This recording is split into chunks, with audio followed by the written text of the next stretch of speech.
여러분들 농사 옛날에는 다 손으로 졌지만 지금은 다 뭘로 짓죠? 다 기계로 져요. 그거 뭘로 써요? 석유로 써요. 그렇기 때문에 이게 석유값이 올라가면 올라갈수록 누구도 따라 올라가느냐면 식량값도 따라 올라가요. 올해 여러분들 식량이 폭등을 했죠. 여러분들 태국산 쌀이 한 가마에 원래 한 3만 원 정도 했어요. 근데 올 봄에 얼마까지 올라가느냐? 7만 5천 원까지 올라갔어요. 불과 3개월 만에 배가 뛰었어요. 그러니까 이 쌀값, 밀값, 콩값 배로 뛰는 거는 시간 문제, 시간 문제. 그래서 우리가 의식주라고 그러잖아요. 입는 거, 먹는 거, 자는 거. 그런데 사실은 제가 이렇게 입는 거는 만약에 내가 이렇게 해갖고 무인도에 이 옷 입고 갔다. 그럼 한 달이고 두 달이고 이 옷 입고 살아야죠. 살 수도 있고. 자는 건 내가 산에서 길 잃어버려도 낙엽에 들어가서 자면 돼요. 근데 먹는 거는요, 일주일 동안 안 먹으면 죽어요. 그래서 먹는 건 꼭 필요합니다. 그래서 북한은 의식주라고 안 그럽니다. 식주의라고 그래요. 거꾸로 말을 바꿔요. 먹는 게 그만큼 중요해요. 그런데 지구에는 지금 30억 명이 하루에 1달러로 삽니다. 30억 명이 하루에 1달러. 여러분들은 하루에 1,000원 갖고 사세요? 안 사세요? 못 살죠? 여러분들은 10,000원, 20,000원 갖고 사실 거예요. 3만원, 4만원 갖고 살 거야. 그러니까 행복하다는 거예요. 우리가 참 감사하지 못하는 게 큰 병이에요. 얼마나 감사해요. 지금도 전부 다 녹차, 커피 막 다 먹잖아. 얼마나 감사해. 예? 이게 굶어 죽는 나라가, 여러분들 얼마 전에 IT라는 나라 그 굶어 죽는 거 보셨죠? IT라는 나라는 먹을 게 없어서 어떻게 해요? 흙을 개갖고 거기다 바다를 넣고 그걸 구워서 먹어요. 배가 너무 고프니까. 또 굶어 죽는 나라가 또 하나 있죠. 북한이에요. 북한은 우리가 이게 개방이 안 돼서 그렇지 올해 엄청나게 굶어 죽고 있어요. 북한은 95년, 96년, 2001년 그리고 2008년 올해 대기근을 맞이하고 있습니다. 이 북한은 지금 10만 명 정도가 지금 죽는다고 그래요. 지금 굶어서. 근데 얼마가 죽을 줄 몰라요. 왜 죽느냐?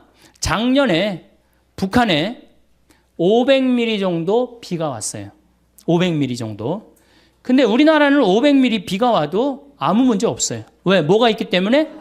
산이 있기 때문에. 그런데 500mm 비가 왔는데 북한은 1년에 필요한 게 600만 톤이에요. 이거 넉넉하게 먹지 못해. 600만 톤. 근데 작년에 비가 와서 얼마를 쓸고 내려갔느냐? 200만 톤을 쓸고 내려갔어요. 그러면은 200만 톤이면 몇 명이 먹을 게 없느냐면 600만 명이 먹을 게 없는 거예요. 600만 명이. 이렇게 생각하시면 됩니다. 1톤에 3명이 먹는다고 생각하면 돼. 1톤에.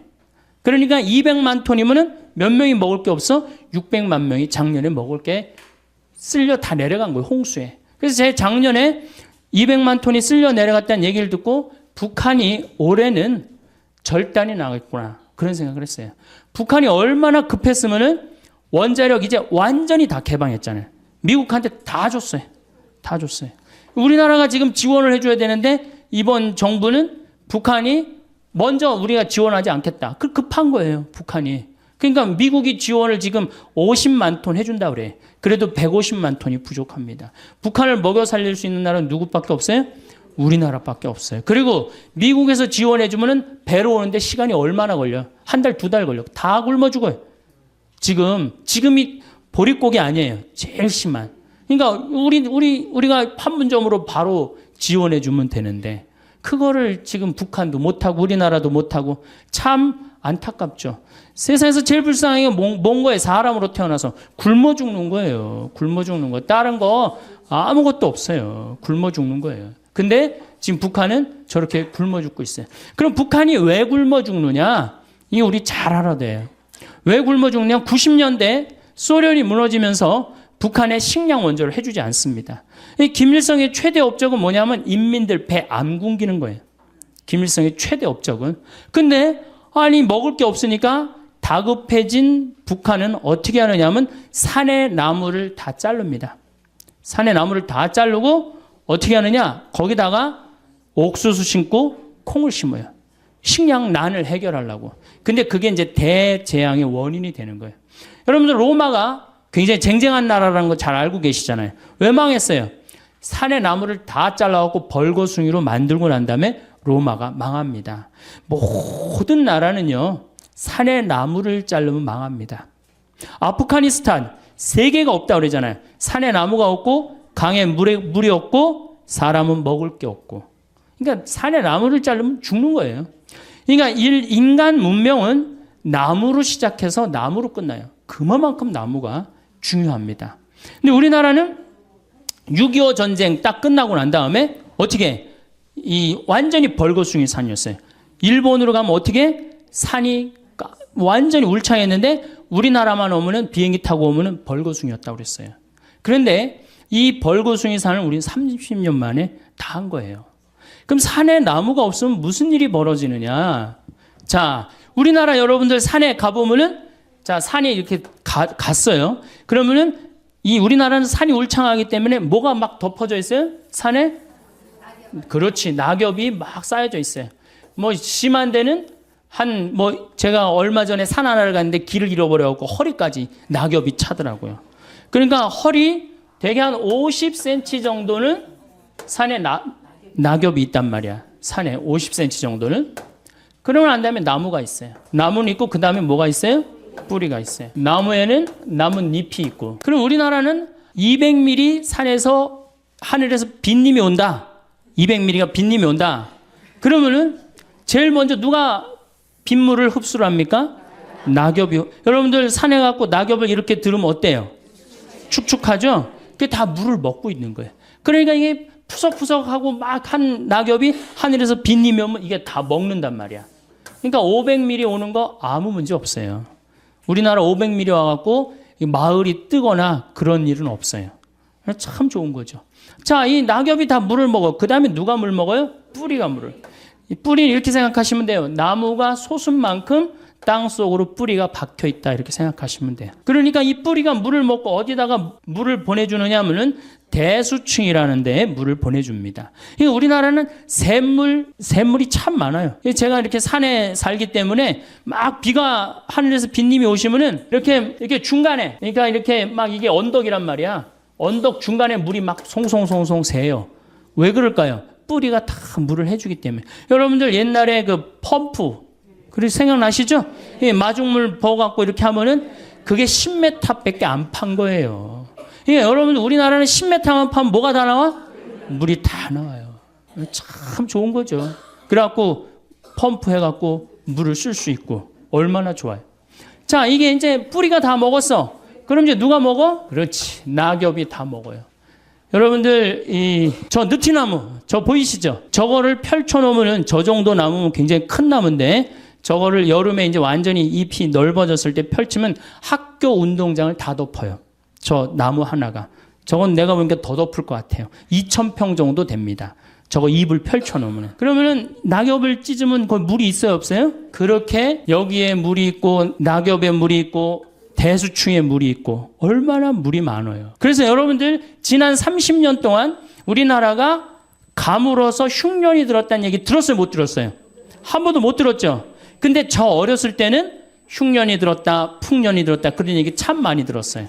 근데 지금으로부터 30년 전에는 여러분들 한 번도 못 들으셨을 거예요. 그냥 태풍이 한두 번 왔을 때 그때 조금 바람에 뭐 이렇게 쓰러진 거 외에는 못 들었을 거예요. 그게 언제냐? 녹화 사업이 완전히 끝났을 때부터 우리나라는 흉년을 모르고 지내고 있어요. 굉장히 행복한 거죠. 그래서 저 산이 주는 경제적인 효과가 1년에 70조예요. 그러니까 700억 달러를 우리는 공짜로 받는 거예요. 산에서. 얼마나 기가 막혀요. 정말 감사하지 않아요? 그러니까 여러분들이 이제 산을 봐도, 나무를 봐도, 이제 산은 산이로되 옛날에 그 산이 아니어야 돼, 이제는. 예. 저 산이 있기 때문에 누가 사는 거야? 우리가 넉넉하게 사는 근본적인 건 뭐냐면은 저 산림 녹화 때문이에요. 여러분들 서울 근교에 산이 7개가 있어요. 남산, 도봉산, 그 다음에 수락산, 북한산, 관악산, 청계산, 아차산, 불암산 이렇게 7개 산이 있어요. 세계의 수도 가운데요, 이렇게 산으로 둘러싸여 있는 수도가 거의 없어요. 얼마나 아름다운, 서울이 얼마나 아름다운지 사람들이 몰라요. 뭐 빌딩이 많긴 하지만은 오늘 또 어제 그제 빈님이 오셔갖고 얼마나 깨끗한지 오는데, 여기 제가 이 북한산하고 도봉산 이렇게 앞쪽으로 왔거든요. 너무너무 아름답더라고요. 이 기가 막힌, 정말 세계에서 이렇게 아름다운 데 없어요. 그 다음에 도시 한가운데 이렇게 큰 강이 흐르는 데가 어디 있어요? 로마 테베레 강이라고 있어요. 로마 한가운데 흐르는 강. 거짓말 조금 못해서 저 뒤에 수녀님 계신 데부터 요 정도밖에 안 흘러요. 강 넓이가. 세느강 아무리 넓다고 해도 요 2배밖에 안 돼요. 한강 2km예요. 서울 한가운데 2km가 넘는 강이 흐른다. 정말 기가 막힌 거예요. 그래서 강은 산은 산이로도 옛날에 그 산이 아니고 이제는 물은 물이로도 옛날에 그 물이 아닌 거예요. 여러분들 다 못 떠서 먹는 거예요? 물 떠서 먹는 거, 강물 떠서. 어쨌든 하여튼 산 때문에 우리나라는 풍요롭게 사는 거예요. 근데 북한은 산을 자릅니다. 나무를 잘라요. 산에 나무를 잘라요. 그러니까 북한은 무슨 일이 벌어지느냐 하면, 이게 산이면 완전히 민둥산이야. 하늘에서 빈님이 오면은 막 폭우가 올 때는 어떻게 돼? 그대로 낙엽이 있나 나무가 있나 뿌리가 있나 어떻게 400mm가 오면 400mm 다 어디로 가요? 다 강으로 들어가는 거예요. 빗물만 갑니까? 뭐를 끌고 내려가요? 흙을 끌고 내려가요. 그러니까 대동강이 이렇게 깊이가 이 정도면은 자꾸 뭐가 쌓여요? 흙이 자꾸 쌓여. 그전에는 500mm가 와도 대동강이 다 황해로 물을 보내줬는데, 이거는 300mm만 와도 어떻게 돼? 흘러 넘치는 거예요. 그러니까 우리 교구의 원로 신부님이 평양에 갔다 왔는데 대동강에 이 쌓인 흙을 어떻게 퍼내나 봤더니 푸대자루 있죠? 그 삽도 나무삽, 그걸로 퍼서 낸다는 거예요. 그러니 언제 퍼서내? 언제 이걸 퍼서내요? 우리나라는 2006년에 평창에 물폭탄 맞았을 때 포크레인, 이 큰 거 A10이라고 이렇게 무한궤도 있는 거죠. 그 다음 25톤 트럭 한 열 몇 대 되고 한 이틀이니까 다 하더라고. 근데 북한은 그해 여름에 쌓인 거 다음에 여름에도 다 못 하는 거예요. 그러니까 북한은 식량을 보내줘야 될 게 아니라 뭘 보내줘야 돼? 포크레인이 아니고 나무.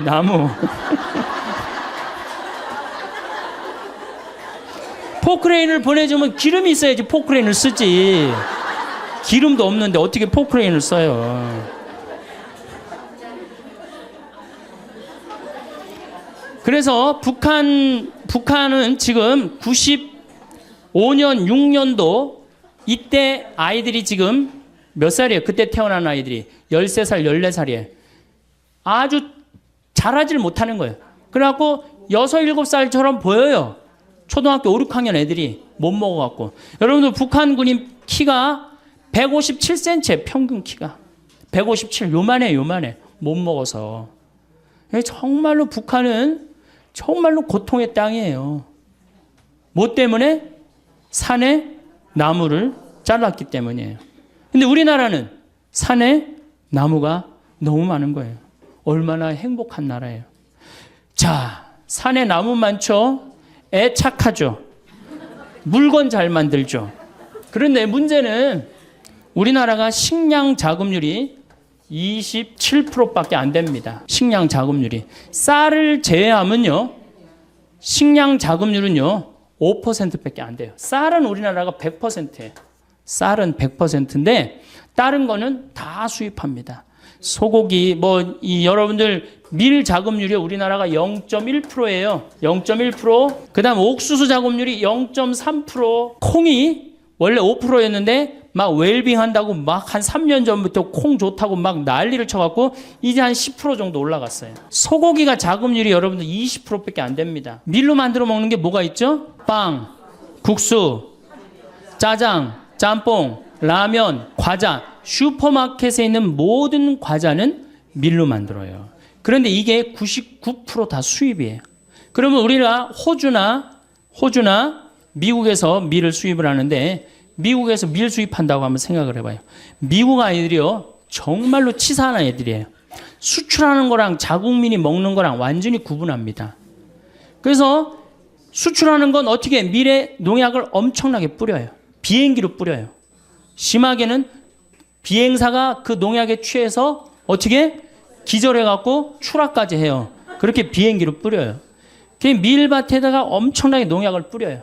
농약 뿌리고 난 다음에 이제 보스턴항으로 밀을 다 모읍니다. 북동부가 밀 곡창 지역이거든요. 보스턴항으로 다 모아요. 보스턴항에서 우리나라로 밀을 수출해서 보내는데 어딜 지나냐면 적도를 지나와. 파나마, 운하. 적도가 온도가 몇 도 올라가요? 40도에서 50도 올라간단 말이야. 그럼 밀이 썩어요, 안 썩어요? 그러니까 뭘 뿌려요? 배에다가 방부제를 절거요. 방부제를 절구는 거예요. 농약 뿌리지, 방부제 절구지. 그래갖고 부산항에 도착을 했어. 도착을 했는데 껍데기를 깐다 그러죠. 이걸 유식한 말로 도종한다 그러는데 도종은 못 알아듣겠죠. 예, 껍데기를 까. 예, 껍데기를 까는데 이 까는데 밀 색깔이 거무틱틱한 색깔이죠. 근데 우리 밀가루는 어때요? 이게 또 비정상인 거예요. 표백제 집어넣는 거예요. 표백제. 그래갖고 빵집에 배달을 해갖고 빵을 구워내는데 무슨 빵가게에서 각 구워낸 빵이라고 그러는데 그런 빵은 하나도 없어요. 2년 만에 구워낸 빵밖에 없는 거예요. 각 구워낸 빵이 어디 있어요. 그래갖고 애들한테 라면 만들어 먹이고 빵 만들어 먹이고 짜장 만들어 먹이고 짬뽕 만들어 먹으니까 애들이 아토피가 생기고 천식이 생기고 각종 병에 시달리는 거예요. 아니 원료 자체가 상해 있는데 그 제주도로 전라도로 귀향한 분이 유명한 그 글을 썼어요. 저같이 이렇게 시골에 가서 사는 사람인데 화장실에 구데기 없애는 최고 좋은 방법은 뭐냐? 밀가루 딱 뿌리면 싹 없어진대요. 밀가루 뿌리면. 여러분들 밀가루에 바구미 생긴 거 보신 적 있어요, 없어요? 바구미 생기지 않아요. 아니 그게 무슨 밀가루야. 화학 덩어리지. 옥수수 0.3%예요. 여러분들이 먹는 옥수수는 대부분이 뭐예요? 여러분이 1년에 한 번 옥수수 먹어요. 강원도 찐 옥수수. 그렇죠? 그 외에 옥수수 뭐 전분 만들고 사료 만들고 다 수입해. 더욱이 이번부터 유전자 조작이 들어오기 시작해. 유전자 조작이. 저는 그래서 횟집에 가서 옥수수 이렇게 돌판에 아니 그 무슨 옥수수가 이렇게 대단하다고 돌판에 얹어 나와? 절대 안 먹습니다. 예, 강원도 사는 사람은 절대 안 먹습니다. 제가 한번 횟집에서 잠깐 그 회를 먹다가 식당 뒤쪽에 가봤어요. 깡통이 다 캘리포니아 산이에요. 거기에 이렇게 물에다 담아서 다 보내는 거예요. 그거 여러분들 내놓고 먹는 거예요. 이거 우리 게 없어요. 식탁이 우리 게 어디 있어요? 여러분들 된장, 간장, 콩 여기. 콩이 이제 10%인데 여러분들 시중에 유통되는 친환경적인 상표를 가지고 나온 거 원료를 한번 보세요. 다 호주산, 미국산이에요. 콩이. 네. 콩은 근데 여러분들 핵콩으로 메주를 만들고 핵콩으로 띄워야지 된장 맛이 제대로 나고 고추장 맛이 제대로 나는 거예요. 핵콩이 아니고 콩이 2년이 넘어가면요. 삶아도 불질 않아요. 삶아도. 저한테 많은 분들이 그런 얘기를 해요. 신부님 제가 청국장 띄워 먹는데 띄워서 먹는다고 요새 건강에 좋다고. 근데 청국장이 안 떠요. 이게 어떻게 된 거예요? 그거 국산이라고 샀는데 잘못 산 거죠. 그리고 핵콩이라고 샀는데 잘못 산 거죠. 이게 국산 콩은 삶으면 한 5배 정도 불어요. 5배 정도. 그래갖고 그걸 으깨면은 그 메주도 잘 되고 청국장도 잘 뜨는 건데 수입은요 삶아도 불질 않아요. 딱딱해진다는 얘기예요. 여기 나이 드신 분들 꽤 있으니까 많이 삶아보죠. 저는 1년에 뭐 한 100가마, 200가마 정도 콩을 삶는데 우리 동네 평창 콩은 또 약간 추운 지방에서 자라는 게 좋습니다. 그러니까 평창 이쪽 횡성 이쪽 콩이 참 좋은 거예요. 그걸로 삶아보면요, 이게 콩 삶아갖고 먹으면요 정말로 달아요. 그렇게 좋아요. 근데 우리 거 다 포기하고 다 수입해서 먹는 거예요. 다 수입해서. 그러니까 우리 농산물을 사는 게 우리 지금 서울교구에도 우리 농촌 살리기 운동 본부 해갖고 명동에도 그 매장이 있고 본당마다 매장 있죠? 그거 사는 게 여러분들 독립운동 하는 거예요. 독립운동. 이제 우리가 우리 거를 포기하잖아요? 이제 석유도 없어. 먹을 것도 없어. 이 두 가지가 가장 중요한 건데. 우리가 식량 주권을 포기하면 어떻게 돼요? 이번에 여러분 소고기 개방하면서 자존심 무지 상하지 않아요? 저는 자존심이 상해요. 아니 뭐 이제 내장, 뼈 이런 거 다 자기네들 안 먹는 거, 꼬리 이런 걸 다 우리한테 보낸다는 거야. 자존심이 상해. 이게 주권의 문제, 주권의 문제. 그래서 뭐 사 먹고 안 사 먹고의 문제가 아니고 이건 주권의 문제예요. 그래서 우리 농산물을 우리가 사는 거, 이게 주부들이 할 일이야. 근데 싸다고 어떻게 해?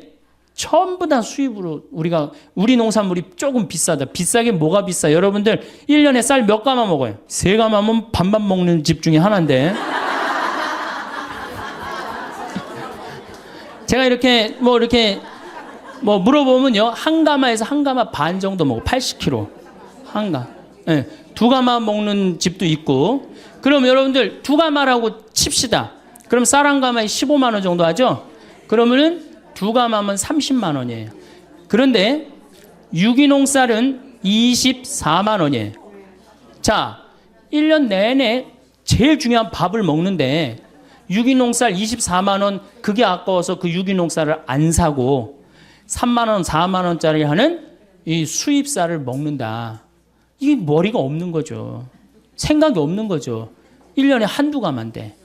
그리고 그걸 유기농을 우리가 먹으면은 우리 땅도 보존되고 농민도 살고 국민도 살고 얼마나 좋아. 그런데 애들 학원비는 30만 원, 40만 원 퍽퍽퍽 쓸데없는 거, 정말로 쓸데없는 거, 그걸 하면서 가장 중요한 먹는 거는 이게 15만 원, 24만 원 아깝다고, 그것도 5만 원, 6만 원 수입을 먹는다. 이 문제가 많죠. 문제가 많아요. 그러니까 누가 의식이 깨야 돼? 주부들 의식이 깨야 된다. 주부들 의식이. 그래서 제가 3년 전에 된장을 담그려고 우리 콩을 사러 다니는데 영월, 정삼, 평창 다 다니는데 50가마를 못 샀어요. 그만큼 우리 콩이 없는 거예요. 다 수입이에요. 다. 그러니까 여러분들이 우리 거라고 알고 먹는 것들도 우리 게 아닌 게 많아요. 특별히 고기, 소고기 20%야. 우리 평창에 이제 갈비집이 하나 있어요. 그래서 내가 저녁 7시, 8시 가면은요, 뭐라 그래? 신부님 다 떨어졌다는 거예요. 갈비집에 갈비가 다 떨어지고, 우리는 경매를 받는데요. 평창 한우를. 그래갖고 떨어지는 날이 있는 거야.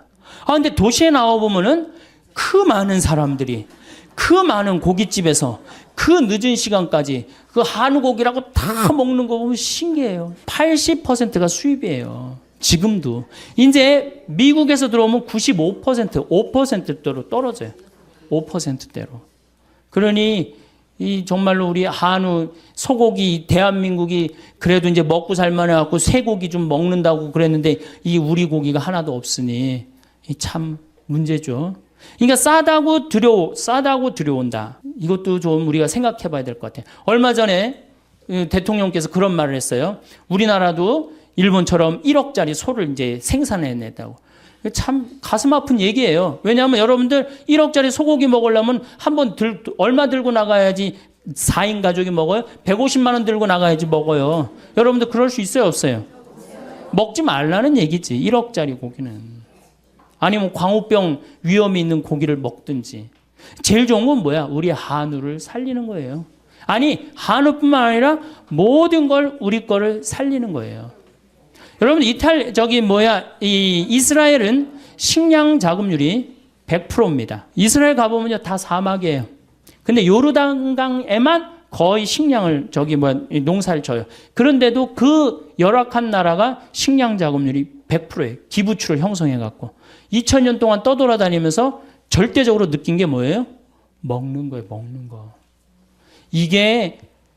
그래서 이스라엘 사람들은 컴퓨터 만드는 것보다도 더 중요한 걸 뭐라고 생각해? 식량으로 생각해. 전쟁이 일어나면은, 여러분들, 전쟁이 일어나면 컴퓨터 깨물어 먹을 수 있어요, 없어요? 먹을 수 없죠? 식량이 제일 중요한 거예요.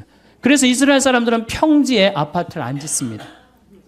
평지에. 그래갖고 사람들이 물어봐. 왜 당신들은 평지 아파트 안 짓고 다 언덕에 짓느냐? 저 평지는 우리 식량 나올 거의 터전이다. 근데 우리나라는 어떻게 돼요? 평지만 보면 아파트를 짓는 거예요. 정말로.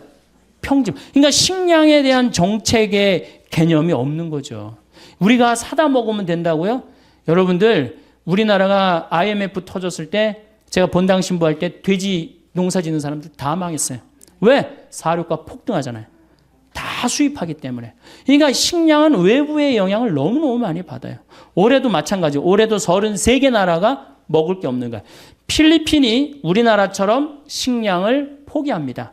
올해 필리핀 먹을 걸 50만 톤을 못 샀다는 거예요. 그럼 150만 명이 먹을 게 없는 거예요. 얼마나 불행해요.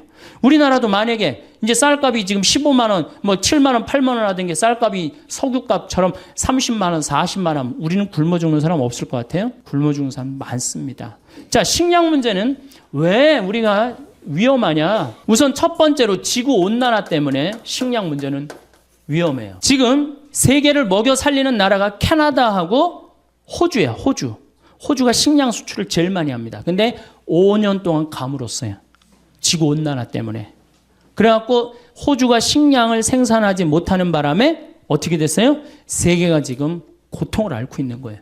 지구온난화 때문에 흉년이 들고. 그 다음에 여러분들 미얀마 이번에 쳤죠? 거기 곡창지대.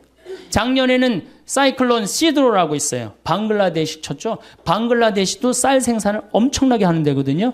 거기도 완전히 무너졌어요. 그러니까 식량값은 앞으로 떨어질 일은 없어요. 뛰면 뛰었지 떨어질 일은 없어요. 그러니까 우리가 점점 다른 나라의 석유 때문에 스트레스를 받듯이 뭐 때문에 스트레스 받아? 식량. 밀값도 지금 뛰었죠. 옥수수값도 뛰었죠. 콩값도 뛰었죠. 더욱이 이 중국하고 인도가 문제예요. 중국하고 인도가 그동안은 중국은 내륙 지방은 그동안 두 끼밖에 안 먹었대요. 배가 고파갖고. 먹을 게 없어갖고. 근데 경제가 나아지면서 세 끼를 먹기 시작하는 거예요. 이게 13억이 두 끼 먹다가 세 끼 먹는다고 생각을 해봐요. 그래서 여러분들 중국은 지금 1년에 5천만 톤을 수입을 합니다. 5천만 톤이면 얼마냐면 1억 5천만 명 먹을 걸 수입하는 거예요. 이제 중국 자국에 있는 식량 수출 안 합니다. 다 못하게 하잖아요. 베트남도 자국에 있는 쌀 수출합니까? 안 합니까? 못하게 해요. 그럼 우리는 다 수입해 와야 되는데 뛸 수밖에 없어. 아니 석유값도 비싸갖고 지금 국가 경제가 휘청휘청하는데 식량까지 우리가 들여온다. 이게 문제가 많은 거예요. 자, 지구온난화. 이 참 문제죠. 우리가 만들어낸 거 인간이. 그 다음에 이 지구온난화로 뭐가 이제 문제냐.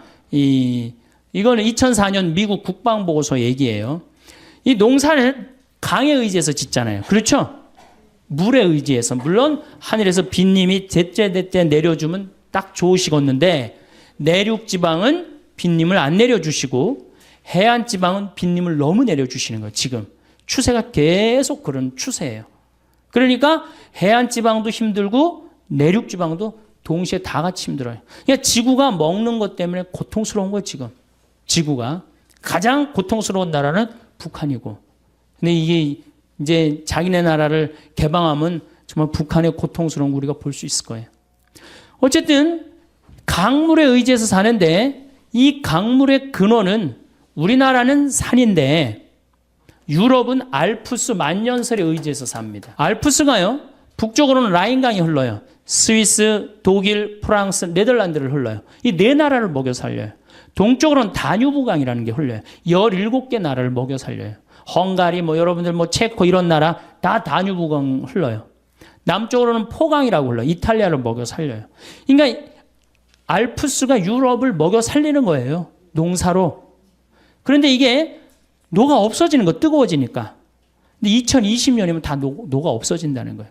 2020년이면. 그 2020년 지나고 나면 얘네들은 유럽 산 없어요.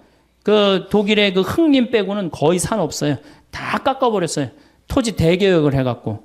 그래갖고 산이 없어요. 산에 나무가 없어요. 유럽은. 근데 알프스가 딱 녹아버리면 어떻게 돼요? 이거 먹을 게 없으면 이동하게 돼 있습니다. 탈출하게 돼 있어요. 자, 히말라야, 인도, 파키스탄, 네팔, 티베트가 매달려 살아. 겐지스강, 인도로 흘러요. 거의 10억 명을 먹여 살려요. 근데 여기도 작년에도 막 그 히말라야 만년설이 녹아갖고 홍수가 일어난다고 그랬잖아요. 왜 홍수가 일어나요? 산이 이렇게 있어. 그러면 이런 데는 호수가 있는 거야. 근데 막 녹아내리니까 이게 어떻게 돼요? 넘치면서 홍수가 되는 거예요. 그래서 수십 명씩, 수백 명씩 죽잖아요. 그러니까 막 녹아내리는 거예요. 이것도 2020년이면 다 녹아 없어진다는 거예요. 킬리만자로. 아프리카는 킬리만자로가 있어요. 근데 아프리카는 제가 작년에 킬리만자로에 갔다 왔는데 다 녹아 없어졌어요. 이제 만년설이라고 할 수가 없어요. 끄트머리 조금 남아있어요. 산이 이렇게 있으면 요렇게 남아있어요. 요렇게. 제 책 그 어디로 가야 하나라는 그 환경 에세이 거기에 제가 찍은 사진을 킬리만자로 찍은 사진을 했는데 요만큼 남아있어요.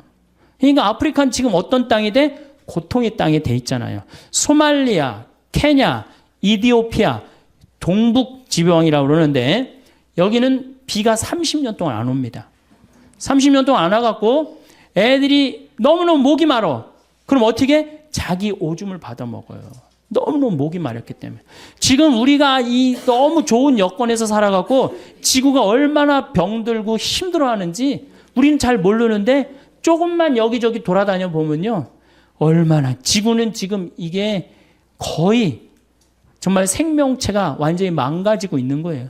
우리는 다행히 대한민국에 살아갖고 그것도 나무 만년설에 의지 안 하고 어디 의지하고 살아? 나무에 사는데 나무가 어떻게? 울창하단 말이야. 정말로 감사한 거죠. 정말로 살기 좋은 나라. 여러분들 감사해야 돼요. 대한민국에 사는 거. 감사하세요? 네. 자, 그 다음에 중국은 텐산 산맥이라고 있어요. 텐산. 거기에 3억 명이 매달려 살아요. 그 다음 이 미국, 캐나다는 로키 산맥이 있어요. 남미는 안데스 산맥이 있어요. 근데 이게 2020년이면 지구가 뜨거워져서 다 녹아 없어진다는 거예요. 2020년이면 다 녹아 없어지면 이때 핵전쟁이 일어난다는 거예요. 이게 2004년 미국 국방보고서 내용이에요. 아니 환경 난민들이 생기면은 아니 우리나라로 막 밀고 올 거 아니야. 산 많은 그 우리나라 어떻게 다 그냥 당해요? 그러니까 일본, 대만, 우리나라 이런 나라들은 핵을 쓴다는 거예요. 그게 참 무서운 얘기. 제 얘기가 아니라 미국 국방보고서 얘기예요. 그만큼 2020년 몇 년 남은 거예요? 12년 남은 거예요. 땅 살라고 그러지 말고 아파트 더 넓은 거 살라고 그러지 말고 막 그렇게 힘들게 살지 마세요. 그냥 어떻게? 지금 있는 집에서 애 학원 보내지 말고 지금 있는 집에서 행복하게 사는 게 제일 좋은 거예요. 그리고 집에 쌀 한 가마 꼭 비치해 두고 제가 요즘 돌아다니면서 하는 얘기가 뭐예요? 집에 쌀을 한 가마 꼭 해둬라. 왜냐하면 이게 미얀마나 이번에 이 뭐 수촨성인가 뭐 여기 모든 질서가 한 번에 무너집니다. 유통 질서 다 무너져요. 얼마나 고통스러워요. 우리나라가 만약에 슈퍼 태풍이 왔다. 슈퍼 태풍이 왔고 서해안으로 재수없이 밀고 들어왔고 서울을 쳤다. 그러면 여러분들 유통 질서 무너지면은 얼마나 먹을 게 남아 있을 것 같아요? 여러분들 막 유통 질서가 무너졌어. 그럼 집에 여러분들 얼마나 먹을 거 있을 것 같아? 며칠? 한 달이나 하는 집이 있어요? 조사를 해보니까 2주 이상 넘기는 집이 없어요. 2주 이상. 그러니까 쌀 한 가마씩 오늘 집에 갖고 한 가마씩 다 사다가 놔둬요. 그리고 고추장, 된장 이렇게 좀 사놓고 그래갖고 갑자기 유통 질서 무너졌을 때 어떻게? 밥 줘서 고추장 비벼 먹고 전심 땐 된장 비벼 먹고 이렇게 하셔야 돼요. 자, 보십시오. 우리나라 지금 저 산에 있는 저수량이 180억 톤이에요. 180억 톤이라고 하면 팔당댐 아시죠? 팔당댐이 저수량이 정확하게 2억 7,500만 톤이에요. 그러니까 팔당댐 몇 개가 있는 거야? 60개가 우리는 어디에 있어요? 산에 있는 거예요.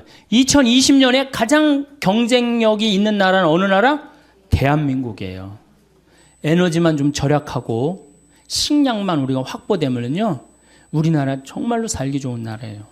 국민들 성실하고 물건 잘 만들고 애들 착하고 얼마나 좋아요. 자, 두 번째 식량 위기의 두 번째 이유 중에 하나는 뭐냐면 경제 개발이에요. 이게 세계가 경제 개발을 하면은 참 좋아야 되는데 이게 경제 개발을 하는 바람에 인도나 중국이 농업을 포기하고 공업으로 돌아간단 말이에요. 그러니까 자꾸 식량이 줄어드는 거예요. 하여튼 인도하고 중국 제일 머리 아픈 나라예요. 근데 인도 같은 경우는 뉴델리가 있고 올델리가 있는데요. 우리가 인도 하면은 우리나라 사람들이 중국 굉장히 한동안 무시했죠. 못 사는 나라라고. 근데 지금 무섭게 지금 하고 지난번에 성화할 때 데모하는 거 봐요. 다른 나라에서. 그런데 더 무서운 나라는 인도예요. 인도는요, 영어를 써요.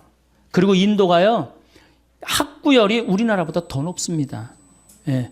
그리고 이 뉴델리 가보면은요, 우리나라 테헤란보다 훨씬 더 나요. 그러니까 인도가 이게 또 우리나라는 지금 인도한테 벌써 밀렸어요. 경제 규모에서 벌써 밀렸어요. 그래서 우리나라가 13위로 밀려났어요. 인도 때문에. 인도 무서운 나라예요.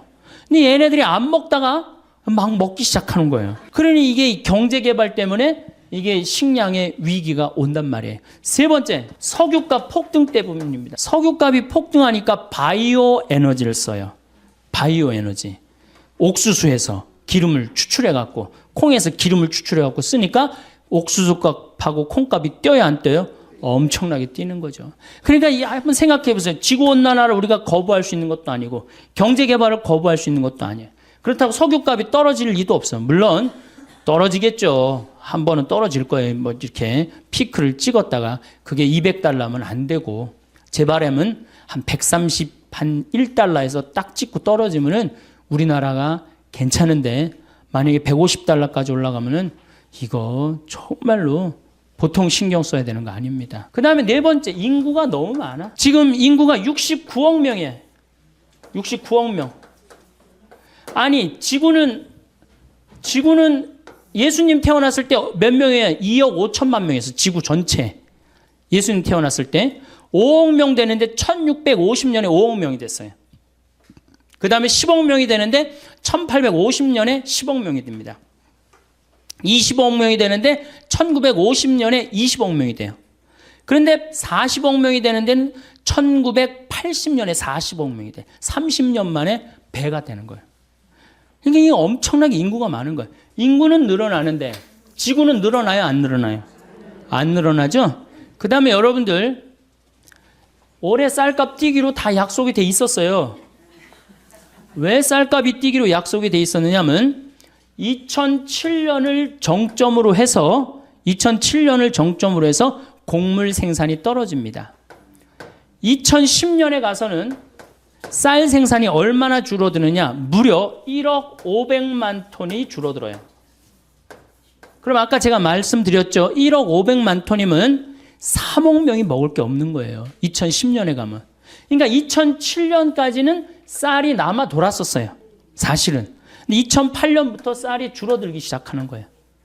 그럼 2010년에 가면 3억 톤이 모자란다면은 앞으로 우리 쌀값이 뛸 것 같아요? 안 뛸 것 같아요? 근데 우리가 FTA 미국이랑 체결해갖고 시장을 열면은 어떻게 돼요? 안 되는 거예요.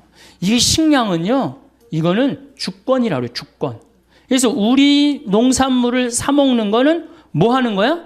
독립운동하는 거예요. 자, 여러분들 이제는 우리 농산물을 이렇게 그냥 사먹는 게 아니고 내가 독립운동을 해야지. 내가 독립투사다. 그리고 우리 농산물을 사 먹어야 돼. 조금 비싸더라도. 아, 이제 먹고 살기 힘든데 그 애들 학원만 안 보내면 다 됩니다. 네. 우리나라 애들 학원으로 내보내는 돈 너무너무 많아요. 네. 네. 학원으로만 안 내보내면 그 돈 비싼 거 사 먹으면 우리 농촌 정말로 살기 좋고 여러분들도 살기 좋은 나라 만들 수 있어요. 2020년에 갖고 경쟁력이 가장 강한 나라는 전 대한민국이라고 생각해. 대한민국. 왜? 산에 나무가 많기 때문에. 이게 현신규 박사라고 유명한 분이에요. 여러분들 처음 들어보죠? 이분이요, 장영실 뭐 옛날에 우리 역사 전체 10대 과학자 중에 한 분이에요. 이분이 산에 나무를 이렇게 심은 거예요. 아주 투신을 해갖고. 그러니까 우리나라는 곳곳에 아주 훌륭한 분들이 많아요. 이 유명한 일화가 있잖아요. 이스라엘에서 우리나라가 산림 녹화를 하고 이스라엘 사람들을 불러서, 이스라엘도 우리나라처럼 산림 녹화를 굉장히 열심히 하는 나라예요. 1500년 동안 아랍 국가가 이스라엘의 나무를 다 자릅니다. 근데 48년에 독립을 하고 산의 나무를 엄청나게 심고 있어요, 지금. 한국에 와봐갖고 이 나라를 왜 날 불렀느냐, 이렇게 여건이 좋은 나라를. 우리나라가 지난 30년 동안 완전히 녹화가 끝나고 지금부터는 이제 경제림을 심을 수가 있어요. 처음엔 어떻게? 막 심어야 돼요.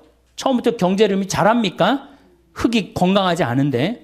지금은 30년 동안 썩어갖고 그 휴무스 휴믹이라고 그래. 부엽토라고 그러죠. 그게 있어갖고 이제는 경제림을 심어도 이제는 승산이 있다는 거예요. 그리고 제가 이렇게 산에 관심이 많아서 해가 가면 갈수록 나무는 커져요. 그렇죠? 얼마나 좋아. 해가 가면 갈수록 나무가 커지니까. 2020년에는 제일 경쟁력 있는 나라. 이 만년설이 다 녹아갖고 다른 애들 농사 못 져도 우리나라는 산에 180억 톤. 야, 이거 뭐 우리가 1년에 얼마를 써요? 320억 톤을 써요. 320억 톤을 써요. 근데 그 중에 반 이상이 산에 있단 말이에요. 얼마 전에 안데스 산맥에 큰 호수가 3억 톤이야. 팔탕댐만한 건데 하루아침에 다 없어져 버렸어요. 자고 일어나니까 호수가 없어졌어. 왜냐하면 이게 얼음으로 이렇게 막고 있었는데 더워갖고 이게 뚫린 거예요. 녹아갖고. 그래갖고 하루아침에 싹 빠져나갔어요. 그러니 다른 나라들은 정말로 지금 전쟁이에요, 전쟁. 우리나라는 지금 여러분들 북한이 산림의 30%를 훼손해갖고 지금 저렇게 고통스러운 거예요. 그런데 아마존도 지금 30%가 훼손이 됐어요. 그러니까 지구가 고통스러울 거라는 거죠. 자, 이제 2시간에 걸쳐서 제가 아주 중요한 얘기를 했습니다. 우리나라는 석유 에너지가 없는 나라예요. 그렇기 때문에 우리는 뭐 해야 돼? 절약해야 돼요. 절약해야 돼. 에너지 절약해야 돼. 지금 사당동 깜깜해야 돼요. 명동 밤에 깜깜해야 돼. 네. 다 뭐해? 그 시간에 다 집에 들어가갖고 가족이랑 대화하고 텔레비도 안 보고 이야기하고 책 읽고. 자, 에너지 문제 있다고 그랬죠. 그 다음에 식량 에너지가 우리가 27%밖에 자급률이 안 돼요. 이거 50%까지 올려야 됩니다. 그러면은 우리나라 노력도 잘하고 국민들 똑똑하고 산에 나무 많고 정말로 살기 좋은 나라 돼요. 근데 국민들이 다른 데 너무 엉뚱한 데 신경을 쓰고 있어. 땅값, 애 학원, 뭐 이게 뭐 소, 뭐 이런 거 신경 쓰지 말고 제일 신경 써야 되는 건 석유와 식량이에요. 석유는 우리가 절약하는 수밖에 없고 식량은 자급률을 높이는 수밖에 없어요. 음식 쓰레기 1년에 17조 날리지 말고 정말로 그렇게 해서 여러분들 드신다면은 참 대한민국 좋은 나라고 아름다운 나라고 행복한 나라 되지 않을까 싶습니다. 따스한 햇살이 창가에 머무는 오후입니다. 고요히 흐르는 시간 속에서 우리는 문득 삶의 작은 순간들을 돌아보게 됩니다. 매일 마주하는 밥상 위 하얀 쌀밥 한 그릇에서 피어오르는 김을 보신 적이 있습니까? 그 따뜻한 온기 속에는 참으로 많은 이야기가 담겨 있습니다. 우리가 무심코 지나쳤을지 모를 세상의 크고 작은 이치들이 그 안에 숨 쉬고 있습니다. 세상 물가가 참 많이 올랐습니다. 장을 보러 가면 킁킁 망설이게 되는 순간들이 있습니다. 기름값이 오르면 저 멀리 바다 건너에서 오는 물건들만 비싸지는 것이 아닙니다. 신기하게도 우리 동네 시장의 채소값도 두부 한 모의 가격도 덩달아 오릅니다. 보이지 않는 끈이 세상을 모두 묶고 있기 때문입니다. 지구 반대편 사막에서 피어오른 검은 연기가 우리 집 가계부에도 영향을 미칩니다. 농부가 밭을 가는 기계도 기름으로 움직입니다. 비료를 만드는 공장도 기름을 떼야 돌아갑니다. 그러니 기름값이 오르면 밥상에 오르는 모든 것들의 가격이 조용히 하지만 반드시 오르게 됩니다. 우리는 참 편리한 세상에 살고 있습니다. 손가락 하나로 세상의 온갖 물건을 주문하고 며칠이면 문 앞에 도착합니다. 먹거리도 마찬가지입니다. 세상의 모든 음식이 우리 식탁 위에 오를 수 있습니다. 하지만 이 편리함 속에서 우리가 잠시 잊고 있는 것이 있습니다. 그것은 바로 우리 거제의 소중함입니다. 지금 우리나라의 식량 자급률이 얼마나 되는지 아십니까? 쌀을 빼고 나면 우리가 먹는 것들의 대부분은 사실 아주 먼 길을 여행해 온 손님들입니다.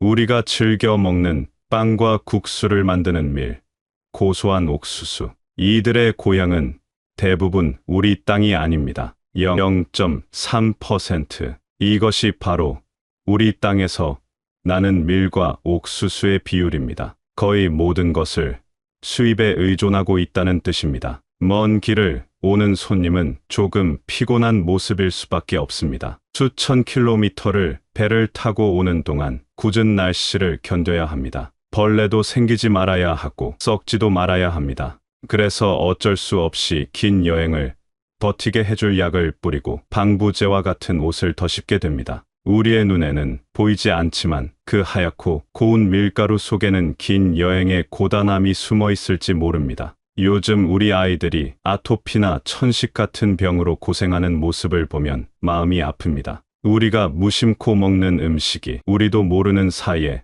몸에 작은 상처들을 내고 있는 것은 아닌지 한 번쯤 돌아볼 필요가 있습니다. 이것이 신양 주권이라는 조금은 어렵게 들리는 말의 진짜 의미입니다. 내 나라에서 난 건강한 먹거리를 우리 손으로 직접 고를 수 있는 권리. 그것은 단순히 음식을 먹는 문제를 넘어 우리와 우리 후손들의 건강, 그리고 나라의 자존심과 연결되는 중요한 문제입니다. 돈이 있어도 다른 나라가 팔지 않으면 우리는 굶주릴 수밖에 없습니다. 지구온난화로 세상 곳곳에서 가뭄과 홍수가 일어나고 큰 나라들이 자기 나라 먹을 것을 챙기느라 바빠지면 우리는 돈을 주고도 식량을 사올 수 없는 날이 올 수도 있습니다. 하지만 너무 걱정만 할 필요는 없습니다. 우리에게는 아주 위대한 이야기가 있기 때문입니다. 바로 이 땅의 산에 관한 이야기입니다. 불과 몇십 년 전 이 땅은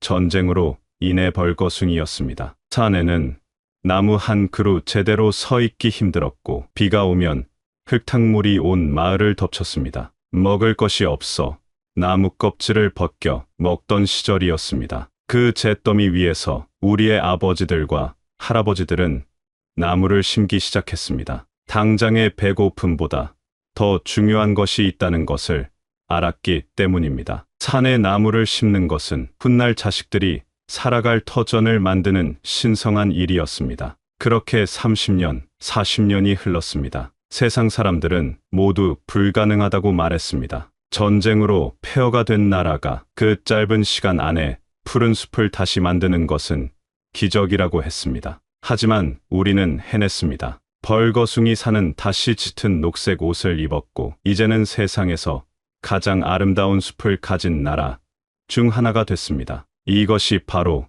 우리에게 주어진 가장 큰 자산입니다. 숲이 우리에게 주는 선물이 무엇인지 아십니까? 그저 맑은 공기와 아름다운 풍경만이 아닙니다. 산에 나무가 빽빽하게 들어서면 그 땅은 거대한 스펀지처럼 변합니다. 비가 쏟아져도 나무잎과 두껍게 쌓인 낙엽층이 빗물을 전부 머금습니다. 그리고 그 물을 천천히, 아주 천천히 땅속으로 흘려보냅니다. 그 물은 지하수가 되어 우리 땅을 촉촉하게 적시고 1년 내내 마르지 않는 강물을 만듭니다. 그래서 우리는 큰 가뭄에도 농사를 지을 수 있고 깨끗한 물을 마실 수 있는 것입니다. 산이 없었다면 우리는 매년 홍수와 가뭄으로 고통받았을 것입니다. 우리나라의 숲이 매년 우리에게 주는 경제적인 혜택이 70조 원이 넘는다고 합니다. 눈에 보이지 않지만 우리는 매일 산의 덕을 보며 살아가고 있는 셈입니다.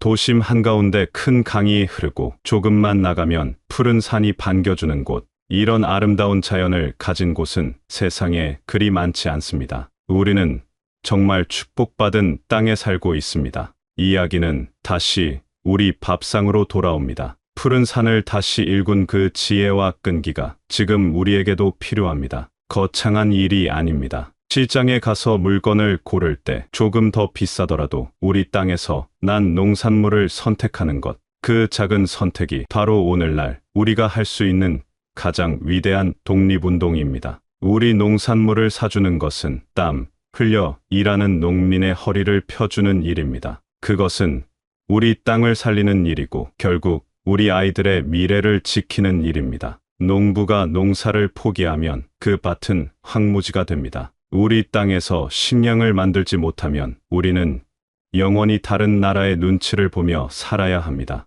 에너지를 아끼는 것도 마찬가지입니다. 우리나라는 기름 한 방울 나지 않는 나라입니다. 모든 에너지를 수입에 의존합니다. 불필요한 전등을 끄고 가까운 거리는 걸어 다니는 작은 습관, 이것이 나라의 힘을 키우고 결국 우리 식탁의 물가를 안정시키는 길이 됩니다. 세상은 모두 연결되어 있기 때문입니다. 나의 작은 실천 하나가 나비의 날갯짓처럼 세상을 바꾸는 큰 힘이 될 수 있습니다. 혹자는 말합니다. 미래에는 물과 식량, 에너지를 가진 나라가 세계를 지배할 것이라고. 그렇게 본다면 우리에게는 희망이 있습니다. 잿더미에서 푸른 숲을 만들어낸 저력이 있기 때문입니다. 한강의 기적이라 불리는 경제 성장뿐만 아니라 온 국민이 힘을 합쳐 국토를 푸르게 가꾼 위대한 경험을 우리는 가지고 있습니다. 그 어떤 민족도 해내지 못한 일입니다. 이것이 우리의 힘이고 우리의 미래입니다. 물론 지금 당장 먹고 사는 일이 팍하게 느껴질 수 있습니다. 나이가 들어감에 따라 몸은 예전 같지 않고 마음 한구석이 허전할 때도 있을 것입니다. 세상은 너무 빨리 변하고 나는 뒤처지는 것 같은 불안함이 들 때도 있습니다. 하지만 한번 생각해 보십시오. 우리가 살아온 세월 속에는 이 모든 변화를 이겨낸 지혜가 담겨 있습니다. 없던 시절을 견뎌냈고 험한 세월을 건너왔습니다. 그 과정에서 우리는 이미 삶의 중요한 진리들을 몸으로 깨달았습니다. 진정한 행복은 더 많이 가지는 것에 있지 않다는 것을 우리는 알고 있습니다. 소박한 밥상이라도 사랑하는 사람과 마주 앉아 나누는 것이 진짜 행복입니다. 빠른 것만이 좋은 것이 아니라는 것도 압니다. 조금 느리게 걸으며 길가의 꽃을 바라볼 때 우리는 삶의 여유와 아름다움을 느낍니다. 우리 땅에서 난 제철 음식이 보약보다 좋다는 것도 경험으로 알고 있습니다. 세상이 아무리 흔들려도 굳건히 뿌리내린 나무처럼 우리 삶의 중심을 지키는 것이 중요합니다. 그 중심은 바로 자연과 더불어 살아가려는 마음, 그리고 작은 것에 감사하는 마음입니다. 우리 농부가 키운 오이 한 개에서 햇살의 따스함을 느끼고 쌀 한 톨에서 농부의 땀방울을 볼 수 있는 마음. 그 마음이 있다면 우리의 삶은 언제나 풍요로울 수 있습니다. 오늘 저녁 밥상에 앉거든 가만히 주위를 둘러보십시오. 이 음식이 어디서 왔을까? 어떤 손길을 거쳐 여기까지 왔을까? 그 생각의 끝에는 땀 흘리는 농부가 있고 비바람을 막아준 푸른 산이 있고 이 모든 것을 가능하게 한 우리 모두의 노력이 있습니다. 우리는 혼자가 아닙니다. 보이지 않는 수많은 연결 속에서 서로에게 기대어 살아가고 있습니다. 살아가는 것이 때로 외롭고 힘겹게 느껴질 때 창밖의 나무를 한번 바라보십시오. 겨울의 모진 바람을 견뎌내고 봄이 되면 어김없이 새싹을 틔우는 그 생명력, 그 힘이 우리 안에도 있습니다. 어려운 시절을 이겨내고 오늘의 대한민국을 만든 바로 그 힘입니다. 그러니 괜찮습니다. 지금까지 아주 잘 살아오셨습니다. 당신이 걸어온 모든 길이 이 땅을 더욱 단단하고 풍요롭게 만들었습니다. 그 자체로 당신의 삶은 위대하고 아름답습니다. 그 자부심을 가지고 오늘 하루도 평온하게 보내시기를 바랍니다. 고요한 저녁, 따뜻한 밥 한 그릇이 주는 위로와 함께 편안한 밤을 맞이하시길 진심으로 기원합니다.